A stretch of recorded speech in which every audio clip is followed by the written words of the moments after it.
ಹೇಗೆ ಬಂದಿರಿ ಹಾಗೆ ಹಿಂದೆ ಹೋಗಿ. ನೀನು ಸುಮ್ಮನೆ ಬಿಡೋ ಮಗ ಅಲ್ಲ. ಸುಮ್ಮನೆ ಬಿಡು ಮಗ ಅಲ್ಲ ನಾನು. ನಾಯತ್ತ ಮಗ ಗೊತ್ತಾ? ಸರಿ ಬಾ ಹಾಗಾದ್ರೆ. ಇದು ನೀವು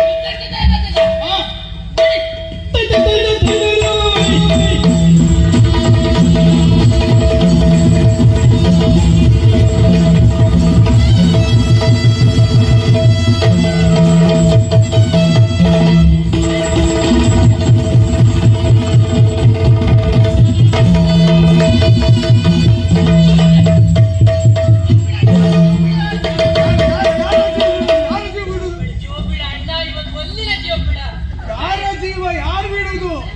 ಜೀವ ಬಿಡು. ಎನ್ನ ಜೀವ